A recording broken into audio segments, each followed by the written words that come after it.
Mano, na boa, você já chegou a pensar pra onde vai a fortuna de um dos maiores narcotraficantes do mundo depois que ele morre? A vida da família de Pablo Escobar virou, assim, literalmente um caos, um inferno depois da morte dele. Mas foi somente depois de um acordo que eles puderam sentir o gosto de uma vida nova surgindo diante dos seus olhos. Simplesmente uma reviravolta reescreveu a história da vida da mulher de Pablo Escobar e de seus 2 filhos. E assim, simplesmente você não vai acreditar no que o filho dele está fazendo hoje em dia. Mas pera. Se você entrou aqui no canal e ainda não é inscrito, caiu de paraquedas, já se inscreve aí, deixa o like, comenta, compartilha, que isso me ajuda a escrever muito mais roteiros, fazer muito mais vídeos da hora como esse pra você. Então, sem mais enrolação, bora pro vídeo. Assassinado no dia 2 de dezembro de 1993, Pablo Escobar simplesmente foi a figura mais emblemática que já existiu na história do país da Colômbia. E sim, galera, ele foi considerado o maior narcotraficante do mundo. Tá em revista, tá em jornal, tá na internet. Ele é considerado um dos maiores narcotraficantes do mundo. E ele enriqueceu principalmente fazendo o narcotráfico de cocaína. E sim, ele comandou o cartel de Medellín, que era sim mantida pelo tráfico de drogas. E ele foi morto após uma feroz caçada que contou com as forças do governo americano, juntamente com o governo da Colômbia, que tirou a sua vida em cima de um telhado em uma forte perseguição, onde ele levou vários tiros até que ele, quando tomou um na orelha. Ele foi o homem mais procurado da Colômbia, apesar de não fazer muito esforço para se esconder. Ele comprava times de futebol, inclusive ele se candidatou até a presidência do país. Eu já fiz um vídeo dele aqui no canal, da mansão onde ele morava, e eu vou deixar no card para vocês aqui em cima, ou é desse lado aqui, eu ainda não tenho certeza porque o celular está inverso, mas vocês vão ver aí quando aparecer na tela. E como vocês podem imaginar, a família recebeu duras consequências após a morte dele. E todo o luxo, dinheiro, fama, carreira que ele adquiriu não ia fazer diferença alguma para os seus familiares mais próximos. Em 92 ele foi condenado à prisão, então ele simplesmente decidiu que ele ia construir a própria prisão, e foi isso que ele fez. Ele construiu a própria prisão, chamada de La Catedral, e lá ficou por alguns dias, até o governo colombiano começar a receber denúncias sobre regalias que um prisioneiro estava tendo. Então ele fugiu da própria prisão e ficou desaparecido por 15 meses. E quando ele fugiu, quando ele foi encontrado, foi aí que tudo aconteceu, nessa perseguição feroz em cima do telhado, onde tudo aconteceu e eu já contei pra vocês. Beleza, esse foi um breve resumo sobre a história do Pablo Escobar.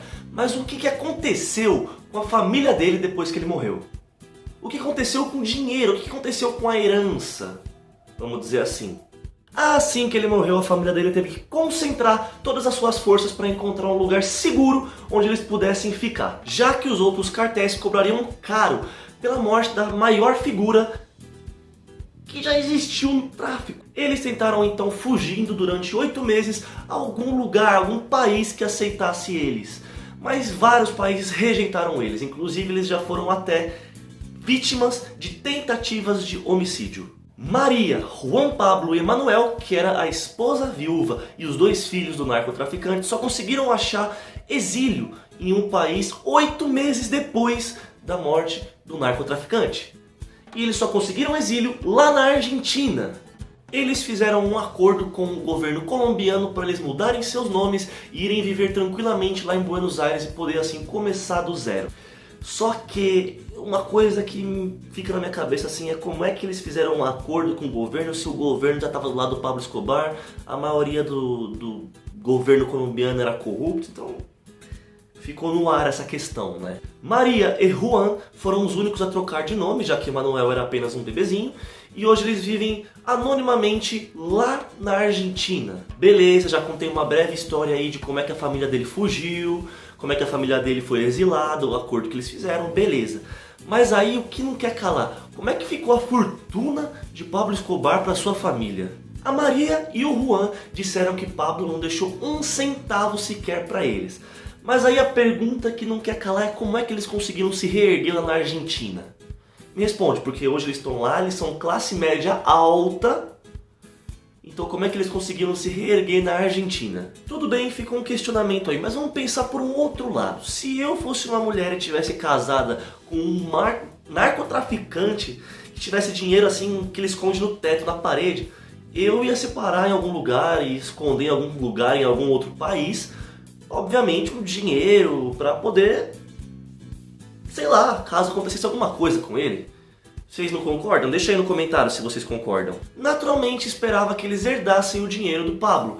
Só que não aconteceu pelo fato que eu vou explicar para vocês agora. De acordo com a viúva Maria e com seu filho Pablo, o cartel de Cali simplesmente ficou com tudo. O filho de Pablo falou: eu fui com a minha mãe em todas as reuniões e o cartel exigisse que a gente entregasse todos os bens que a gente tivesse. A exigência era bem simples: se a gente escondesse uma moeda sequer, a gente morreria. O Juan disse que foi assim que salvaram a vida deles e voltaram a ser ninguém. Alguns anos depois, em 1999, tô chegando na câmera, calma aí, a Maria, que é a ex-mulher, ex-viúva de Pablo Escobar, acabou sendo presa, acusada de lavagem de dinheiro junto com um jogador do Boca Juniors. No entanto, os juízes não conseguiram comprovar a ligação do nome dela com um crime, então liberaram ela e ela voltou a viver normalmente. Bom, a família dele estava no anonimato durante muitos anos lá em Buenos Aires, mas isso só acabou quando teve a publicação de 2 livros contando a história do maior narcotraficante do mundo, feito por Juan, que era o filho do Pablo Escobar. Ele escreveu em 2017 Pablo Escobar em Flagrante e em 2015 Pablo Escobar, meu pai. Agora é sério, eu gostaria que você escrevesse no comentário: quem iria imaginar que o filho de um dos maiores narcotraficantes do mundo um dia ia virar escritor? Enfim, né? O filho de Pablo Escobar se formou em engenharia e mora lá em Buenos Aires com a sua esposa e com seus filhos. Super de boa, super tranquilo. E continuam ganhando dinheiro pelo direito autoral de Pablo Escobar em qualquer lugar que se fale deles. Tomara que não nesse vídeo, né? Mas desde que ele saiu do anonimato, isso é incrível, ele se encontra com algumas vítimas do seu pai. Inclusive ele já voltou 2 vezes para a Colômbia para prestar homenagens ao túmulo do seu pai e poder conversar com algumas vítimas. Mas principalmente para a estreia do documentário sobre o seu livro. E não, ele não foi autorizado a entrar em Hacienda, que era uma fazenda de 20 km² de Pablo Escobar, que hoje está sob o controle do governo colombiano. Por incrível que pareça, Hacienda é hoje um parque público e um museu onde expõe todos os crimes de Pablo Escobar. E contando essa história para vocês, eu chego na parte da mendigância, onde eu peço o seu like, onde eu peço para você se inscrever, para você comentar e principalmente para você compartilhar, para me ajudar a crescer no YouTube. Então, vamos mendigar, por favor. Muito obrigado pela sua visualização, um forte beijo, um forte abraço e tchau.